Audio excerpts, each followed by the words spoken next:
സുവിശേഷത്തിൻ തീതെളിച്ചം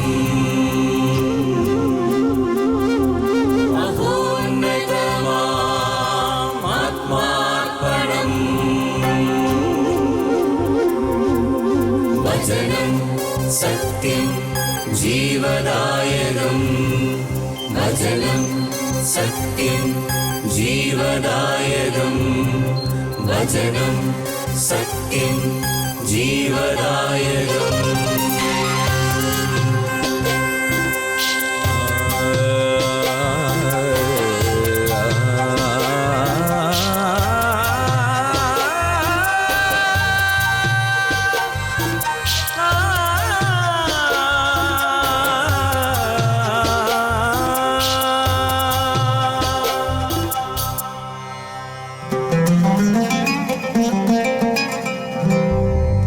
അധ്വാനിപ്പവർ തൻ സിരകളിലൊഴുകും ജീവൻ പകരും ദിവ്യഭോജനം. അധ്വാനിപ്പവർ തൻ സിരകളിലൊഴുകും ജീവൻ പകരും ദിവ്യഭോജനം. അതിരുകൾ ഭേദിക്കും സ്നേഹത്തിൻ രശ്മികൾ ഞങ്ങളെ ഉണർത്തുന്ന പുതിയ പ്രഭാതം. അതിരുകൾ ഭേദിക്കും സ്നേഹത്തിൻ രശ്മികൾ ഞങ്ങളെ ഉണർത്തുന്ന പുതിയ പ്രഭാതം. മന്ന മന്ന മന്ന.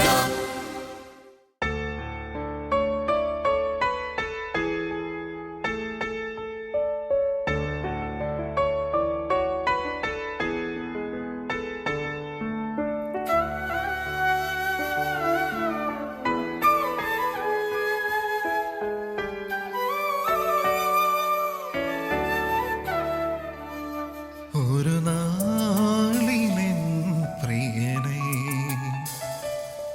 അറിയില്ല എന്നരുളി കനിവിൻ നൊളിയെ കുരിശിൽ പിടഞ്ഞു തൊടുകിൻ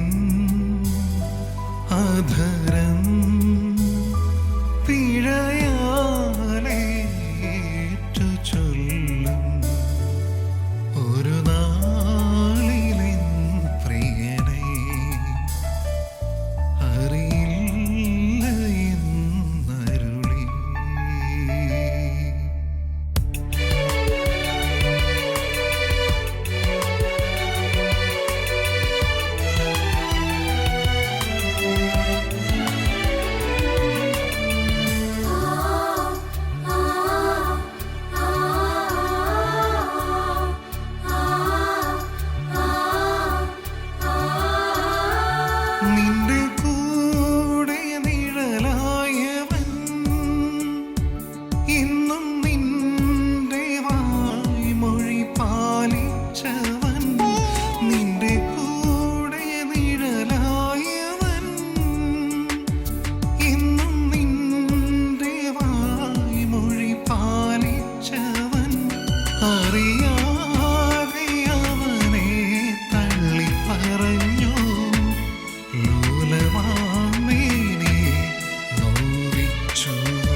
പകരേണേ എന്നിൽ നിൻ സാന്ത്വനം നൽകിടാമെന്നും എൻ ജീവിതം.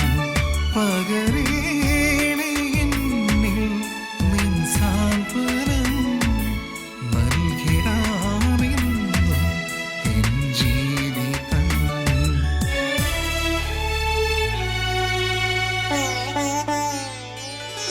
ഒരു നാളിലെൻ പ്രിയനെ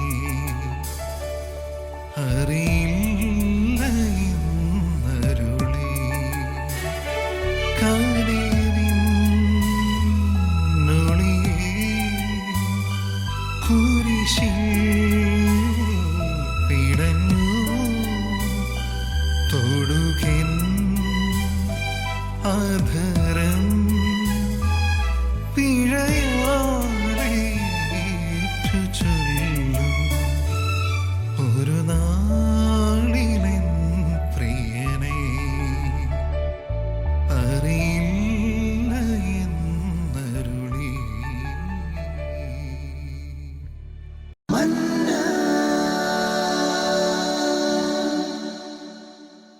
പിതാവിൻ്റെയും പുത്രൻ്റെയും പരിശുദ്ധാത്മാവിൻ്റെയും നാമത്തിൽ ആമേൻ.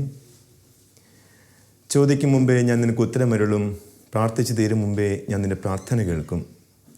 ഈശോയിൽ വത്സല ദൈവമക്കളെ, യെശയ്യാ പ്രവചനത്തിലെ 65-24 വചനം, ചോദിക്കും മുമ്പേ ഞാൻ നിനക്ക് ഉത്തരമരുളും, പ്രാർത്ഥിച്ചു തീരും മുമ്പേ ഞാൻ നിൻ്റെ പ്രാർത്ഥന കേൾക്കും. പ്രാർത്ഥന ഒരു കൺവെർസേഷൻ, ചോദ്യം ഉത്തരങ്ങൾ. നമ്മുടെ ബൈബിളിലൂടെ കടന്നു പോകുമ്പോൾ ഉൽപ്പത്തി മുതൽ വെളിപാട് വരെയുള്ള വചനത്തിൻ്റെ മനനയാത്രയിൽ നമ്മൾ കണ്ടെത്തുന്ന ഒരു സത്യമാണിത്. ഏറെയേറെ ചോദ്യങ്ങളും ഒത്തിരിയധികം ഉത്തരങ്ങളും ദൈവത്തിന് മുമ്പിലേക്ക് ഉയർത്തുന്നു, ദൈവം തിരിച്ചു നൽകുന്നു.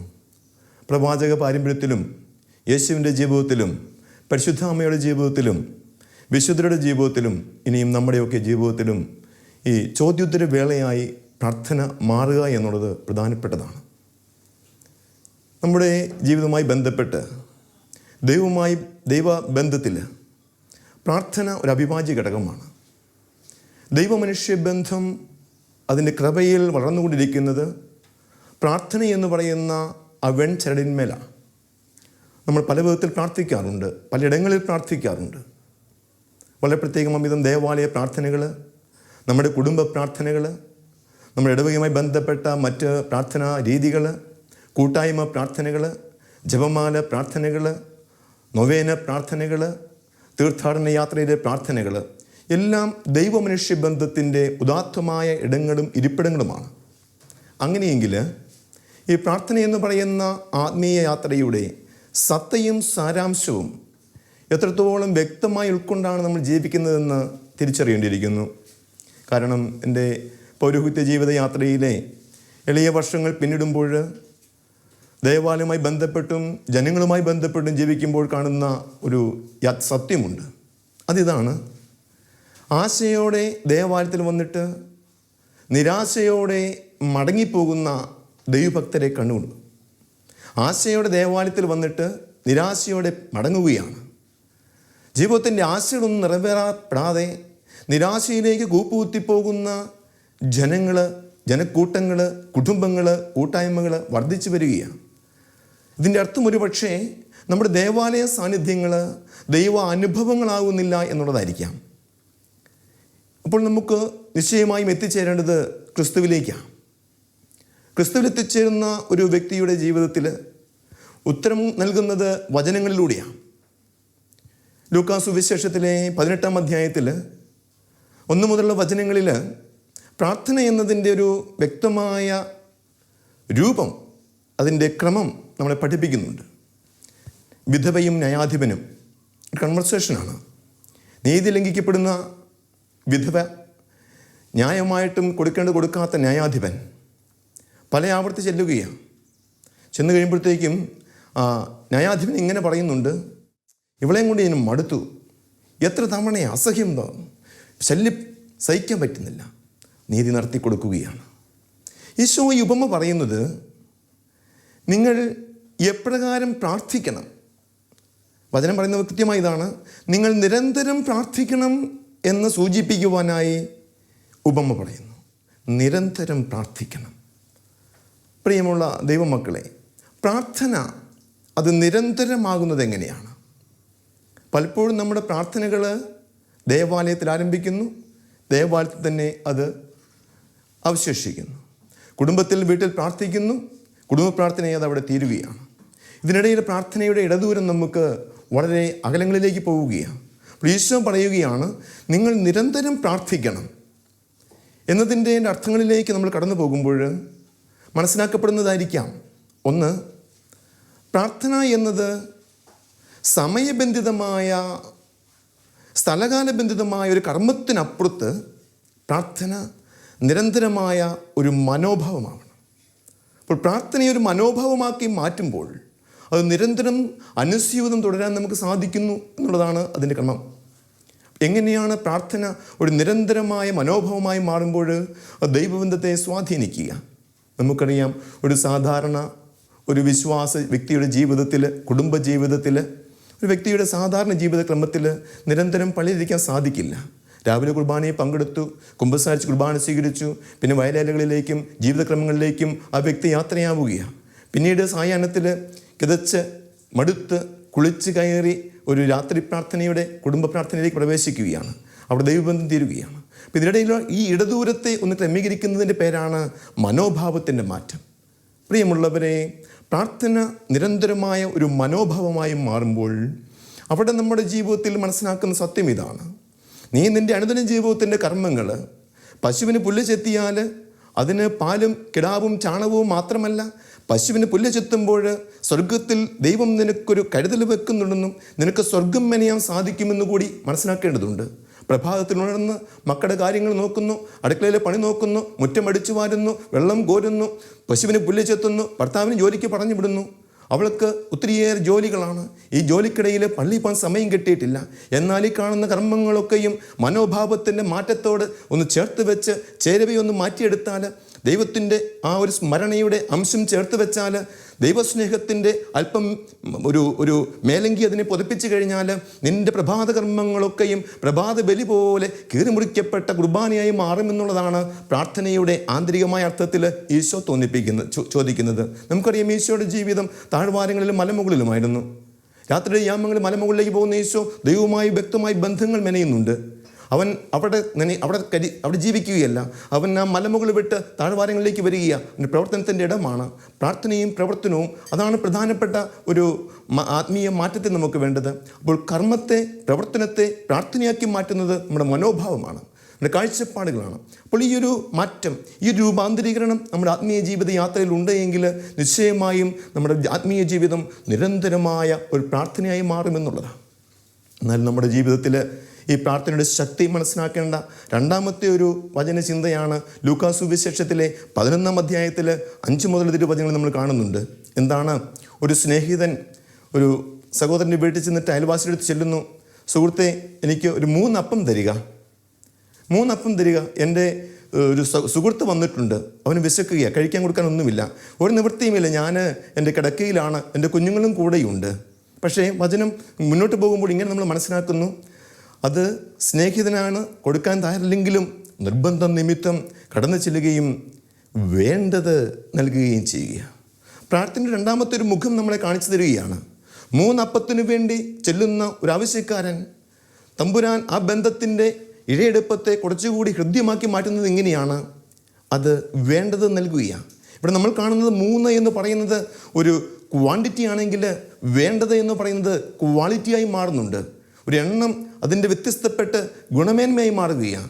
അപ്പോൾ നമ്മൾ സമയകാല ബന്ധിതമായി ചോദിക്കുന്ന പല കാര്യങ്ങളിലും ദൈവത്തിൻ്റെ സന്നിധിയിൽ അർപ്പിക്കുന്ന ഒരു പ്രാർത്ഥനയായി മാറുമ്പോൾ അവിടെയും നമ്മൾ മനസ്സിലാക്കുന്നത് വേണ്ടത് നൽകുന്ന ദൈവത്തെയാണ്, യഥാവിധി വേണ്ടത് നൽകുന്ന ദൈവത്തെ.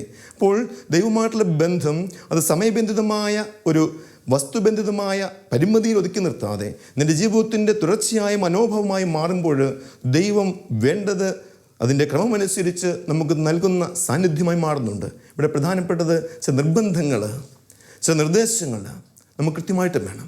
പലപ്പോഴും നമ്മൾ സംഭവിക്കുന്നത് നമ്മുടെ ദൈവാനുഭവവും പ്രാർത്ഥനയുമൊക്കെ ഒരു ഓർണമെൻ്റൽ ദൈവസങ്കല്പത്തിലേക്ക് പോകുന്നുണ്ട്.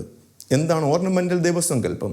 എടുത്തണിയുകയും ഊരിവെക്കുകയും ചെയ്യുന്ന ഒരു ഉൽപ്പന്നത്തിൻ്റെ പേരാണല്ലോ ഓർണമെൻ്റ് എന്ന് പറയുക.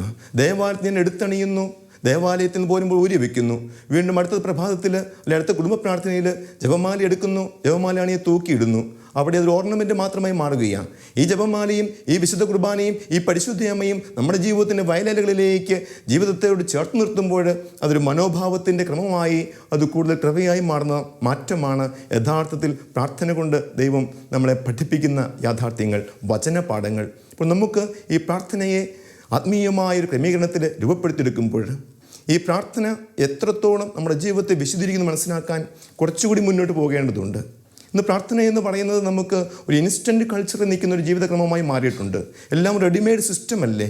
നമ്മുടെ ഭക്ഷണക്രമങ്ങളിലും നമ്മുടെ വസ്ത്രക്രമങ്ങളിലും യാത്രാക്രമങ്ങളിലും വെയിറ്റിംഗ് ഷെഡുകളും വെയിറ്റിംഗ് ശൈലികളും നമുക്ക് നഷ്ടപ്പെട്ടിട്ട് ഇപ്പോൾ വേണം, അധികം വേണം എന്നുള്ള ഒരു വലിയ നിർബന്ധ ബുദ്ധിയിലേക്ക് നമ്മുടെ സംസ്കാരം മാറുകയാണ്. ദൈവമനുഷ്യ ബന്ധങ്ങളിലും ആത്മീയ ജീവിതയാത്രയിലും ഈ നിർബന്ധ ബുദ്ധി നമ്മളെ വല്ലാതെ ഉലച്ചു കളഞ്ഞിരിക്കുകയാണ്. പ്രാർത്ഥനയിൽ സെൻറ്റ് അഗസ്റ്റിൻ പഠിപ്പിക്കുന്ന പ്രാർത്ഥനയിൽ അദ്ദേഹം പറയുന്നുണ്ട്, ഒരു പ്രാർത്ഥനയും അനാഥമായി പോകുന്നില്ല, നിൻ്റെ ഒരു അപേക്ഷകളും അത് ആകാശം വിഴുങ്ങിക്കളയുന്നില്ല, എല്ലാ പ്രാർത്ഥനയ്ക്കും ഉത്തരമുണ്ട്. സെൻറ്റ് അഗസ്റ്റിൻ പഠിപ്പിക്കുന്ന പ്രാർത്ഥനയുടെ ഉത്തരങ്ങളിൽ 3 പാഠങ്ങൾ അദ്ദേഹം സൂചിപ്പിക്കുന്നത്. ഒന്ന്, നിൻ്റെ പ്രാർത്ഥന yes, okay, I do it. 2, പ്രാർത്ഥന നോ, അത് വേണ്ട, ദൈവം തടയുകയാണ്. 3-ാമത്തെ ഏറ്റവും പ്രധാനപ്പെട്ട ഉത്തരം ഇതാണ്, വെയിറ്റ്. പ്രാർത്ഥനയ്ക്ക് ഒരു വെയിറ്റിൻ്റെ ഉത്തരമുണ്ട്, കാത്തിരിപ്പിൻ്റെ ഉത്തരമുണ്ട്. വിശുദ്ധരുടെ ജീവിതത്തിലും പ്രവാചകന്മാരുടെ ജീവിതത്തിലും വിശുദ്ധരുടെ ജീവിതത്തിലും ഒക്കെ നമ്മുടെയും ജീവിതത്തിലുമൊക്കെ നിശ്ചിത ദിവസങ്ങളും സമയങ്ങളൊക്കെയും ഇങ്ങനെ കാത്തിരിപ്പിൻ്റെ ഒരു ഇടവേളകളിൽ നമ്മൾ നയിക്കുന്നുണ്ട്. എൻ്റെ ദൈവപഠന ശാസ്ത്ര ശാഖയിൽ 2 വാക്കുകൾ ഹീബ്രുവിൽ പഠിച്ചിട്ടുണ്ട്, ക്രോണോസ് ആൻഡ് കെയ്റോസ്. കെയ്റോസ് എന്ന് പറയുന്നത് ടൈം ഓഫ് ഗോഡ് ആണ്, ദൈവത്തിൻ്റെ ഒരു സമയം. ഇനി ക്രോണോസ് എന്നൊരു പദം കൂടിയുണ്ട്, അതിൻ്റെ അർത്ഥം ടൈം ഓഫ് മാൻ. ദൈവത്തിൻ്റെ ഒരു സമയം, മനുഷ്യന് മറ്റൊരു സമയം. പ്രാർത്ഥനയുമായി ബന്ധപ്പെടുത്തി നമ്മുടെ ക്രോണോസ് കെയ്റോസ് ബന്ധത്തെ ഒന്ന് ചേർത്ത് നിർത്തിയാൽ മനുഷ്യൻ തൻ്റെ മാനുഷികമായ സമയത്തിൽ പ്രാർത്ഥിക്കുക, ദൈവം തൻ്റെ ദൈവികമായ സമയത്ത് അവൻ പ്രവർത്തിക്കും. അപ്പോൾ മനുഷ്യൻ്റെ പ്രാർത്ഥനയ്ക്കും ദൈവത്തിൻ്റെ പ്രവർത്തനത്തിനും ഇടയിലുള്ള ഒരു സ്പേസ് ഉണ്ട്, ഇടദൂരമുണ്ട്. ആ കാത്തിരിപ്പിന് വേണ്ടിയിട്ടാണ് നമ്മുടെ വചനം നിർബന്ധിക്കുന്നത്, ക്രൂശിതൻ നിർബന്ധിക്കുന്നത്, പരിശുദ്ധം ആഹ്വാനം ചെയ്യുന്നത്, വിശുദ്ധൻ നമ്മെ ഓർമ്മിപ്പിക്കുന്നത്. അപ്പോൾ ഈ കാത്തിരിപ്പിൻ്റെ ഇടവേളയിൽ ശാന്തതയോടും ദൈവികമായ വിചാരത്തിലും കാത്തിരിക്കുക. അത് തന്നെയാണ് 2 കൊറിന്തോസ് 6:2 നമ്മോട് പറയുന്നത്, ഇതാ സ്വീകാര്യമായ സമയം, ഇതാ രക്ഷയുടെ ദിവസം. ദൈവത്തിന് സ്വീകാര്യമായ സമയത്ത് നമ്മുടെ പ്രാർത്ഥനയ്ക്കൊക്കെ ഉത്തരം നൽകുമെന്നുള്ള ആ വലിയ ബോധ്യം നമ്മുടെ ജീവിതത്തിന് പ്രത്യാശയാണ്.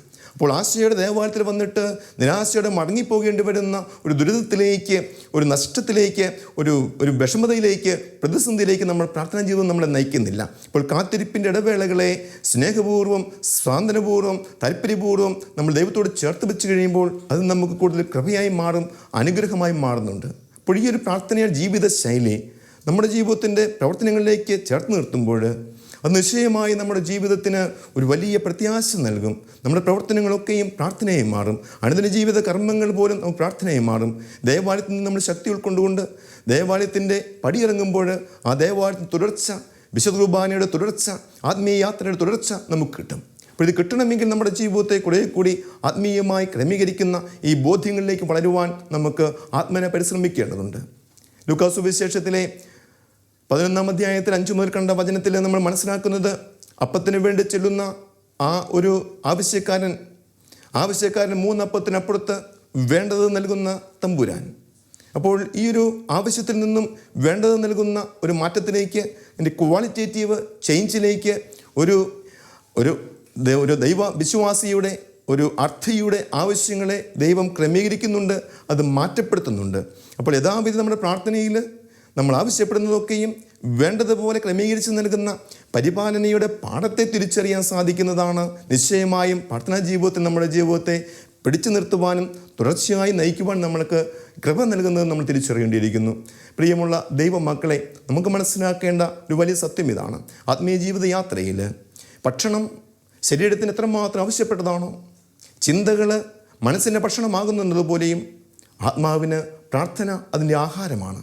അപ്പോൾ ഈ ആഹാരം കൃത്യമായും അത് പൊള്യൂട്ടഡ് അല്ലാതെ, മലിനമല്ലാതെ, സംജുസായ ധാന്യ ശേഖര ശക്തിയുള്ള, കൃപയുള്ള ഒരു അനുഗ്രഹമായി മാറണമെങ്കിൽ നിശ്ചയമായും നമ്മുടെ ഈ പ്രാർത്ഥനയെക്കുറിച്ചുള്ള കാഴ്ചപ്പാടുകൾ, മനോഭാവങ്ങൾ അത് ക്രമീകരിക്കപ്പെടുകയും ആത്മീയ ജീവിതയാത്രയിൽ ദൈവത്തോടുള്ള നമ്മുടെ ഒരു ബന്ധം ആഴപ്പെടുത്തുകയും ചെയ്യുമ്പോൾ നമുക്ക് നിരാശയോടെ മടങ്ങേണ്ടി വരികയില്ല എന്നുള്ളത് നമുക്ക് മനസ്സിലാക്കാം. ആശയുടെ ദേവാലയത്തിൽ പ്രവേശിച്ചിട്ട് നിരാശയോടെ മടങ്ങാതിരിക്കുന്നു. ഇങ്ങനെയൊരു ചിന്ത പറഞ്ഞു കേട്ടിട്ടുണ്ട്. Prayer without life is prayer without roof. പ്രാർത്ഥനയില്ലാത്ത ജീവിതം മേൽക്കൂരയില്ലാത്ത വീട് പോലെയാണെന്ന്. അപ്പോൾ നമ്മുടെ ജീവിതത്തിൻ്റെ അടിസ്ഥാനങ്ങളിലേക്ക് കടന്നു പോകുമ്പോൾ ആത്മാവിൻ്റെ അന്നപാനീയമായ നമ്മുടെ പ്രാർത്ഥനാ ജീവിതത്തെ അനുദിന ജീവിതത്തിൻ്റെ എല്ലാ ക്രമങ്ങളിലൂടെയും നിരന്തരമായ മനോഭാവമാക്കി മാറ്റിക്കൊണ്ട് നമ്മുടെ ആത്മീയ യാത്ര ദൈവത്തോട് ചേർന്ന് നയിക്കാൻ സാധിക്കുന്നതിനുള്ള ഒരു ചെറിയ സന്ദേശമായി നമുക്കിതിനെ സ്വീകരിച്ചുകൊണ്ട് നമ്മുടെ പ്രാർത്ഥനാ ജീവിത ക്രമങ്ങളെ ഒന്നുകൂടി വിശകലനം ചെയ്യാൻ നമുക്ക് സാധിക്കട്ടെ. ഒരു നിമിഷം നമുക്ക് പ്രാർത്ഥനാപൂർവ്വം ദൈവസന്നിധിയിൽ നമ്മുടെ ആത്മീയ ജീവിത യാത്രയെ നമുക്ക് സമർപ്പിച്ചുകൊണ്ട് പ്രാർത്ഥിക്കാം. കർത്താവായ ഈശോയെ, ഈ നാളിത്രയും അങ്ങ് ഞങ്ങൾക്ക് നൽകിയ എല്ലാ സംരക്ഷണത്തിനും നന്ദി പറയുന്നു. ഞങ്ങളുടെ ജീവിതയാത്രയിൽ അങ്ങ് നിരന്തരം കൂടെ ഉണ്ടായിരുന്നു. അനുദിനം ഞങ്ങളെ പരിപാലിച്ചു. ആവശ്യങ്ങൾക്ക് അപ്പുറത്ത് അങ്ങ് ഞങ്ങളുടെ ജീവിതത്തെ ക്രമീകരിച്ച് വിശുദ്ധീകരിച്ച് വഴി നടത്തി ഇത്രത്തോളം എത്തിച്ചു. ഞങ്ങളുടെ ജീവിതയാത്രയിൽ അങ്ങയോടൊപ്പം ഞങ്ങൾ സന്തത സഹചാരിയായി ജീവിതയാത്ര തുടരുവാൻ സാധിക്കും വിധം ഞങ്ങളുടെ പ്രവർത്തനങ്ങളെ പ്രാർത്ഥനയാക്കിക്കൊണ്ട്, പ്രാർത്ഥനയെ പ്രവർത്തനമാക്കിക്കൊണ്ട്, അത് സമയകാല ബന്ധിതമായൊരു സ്ഥലകാല ബന്ധത്തിൽ നിന്നും ഉപരിയായി അതിനെ ഒരു മനോഭാവമാക്കി മാറ്റുവാനുള്ള വലിയ കൃപയിലേക്ക് ഞങ്ങളെ നയിക്കണമേ. ഞങ്ങൾക്ക് വേണ്ടി പ്രാർത്ഥിക്കുന്ന പരിശുദ്ധ കന്യകാമറിയത്തിൻ്റെ പ്രത്യേക പ്രാർത്ഥന മാധ്യസ്ഥം ഞങ്ങൾ പ്രത്യേകം അപേക്ഷിക്കുന്നു. ഞങ്ങളുടെ പേരുകാരായ വിശുദ്ധരുടെയും കാവൽ മാലാഖമാരുടെയും സംരക്ഷണം ആത്മീയ ജീവിതയാത്രയിൽ പ്രാർത്ഥനാ ജീവിതത്തിന് കരുത്തും സംരക്ഷണമാകുവാൻ ഇടവരുത്തണമേ എന്ന് ഞങ്ങൾ പ്രാർത്ഥിക്കുന്നു. പിതാവിൻ്റെയും പുത്രൻ്റെയും പരിശുദ്ധാത്മാവിൻ്റെയും നാമത്തിൽ ആമേൻ. കുരിശ് രക്ഷയുടെ അടയാളമാണ്. സ്നേഹത്തിൻ്റെയും പങ്കുവെക്കലിൻ്റെയും മഹത്തായ അനുഭവം. ആ വലിയ രക്ഷയുടെ സാന്നിധ്യം നമ്മുടെ ജീവിതത്തെ സമ്പൂർണ്ണമാക്കട്ടെ. ഏവർക്കും ക്രിസ്തു സ്നേഹവും സമാധാനവും നേരുന്നു. പ്രാർത്ഥനയിൽ നമുക്ക് പരസ്പരം ഓർമ്മിക്കാം. നിങ്ങളുടെ അഭിപ്രായങ്ങളും നിർദ്ദേശങ്ങളും ഞങ്ങളെ അറിയിക്കാൻ മറക്കരുത്. eldroyvision.uae@gmail.com. ഞങ്ങളെ ഉണർത്തുന്ന പുതിയ പ്രഭാതം, അതിരുകൾ ഭേദിക്കും സ്നേഹത്തിൻ്റെ രശ്മികൾ. ഞങ്ങളെ ഉണർത്തുന്ന പുതിയ പ്രഭാതം. മന്ന മന്ന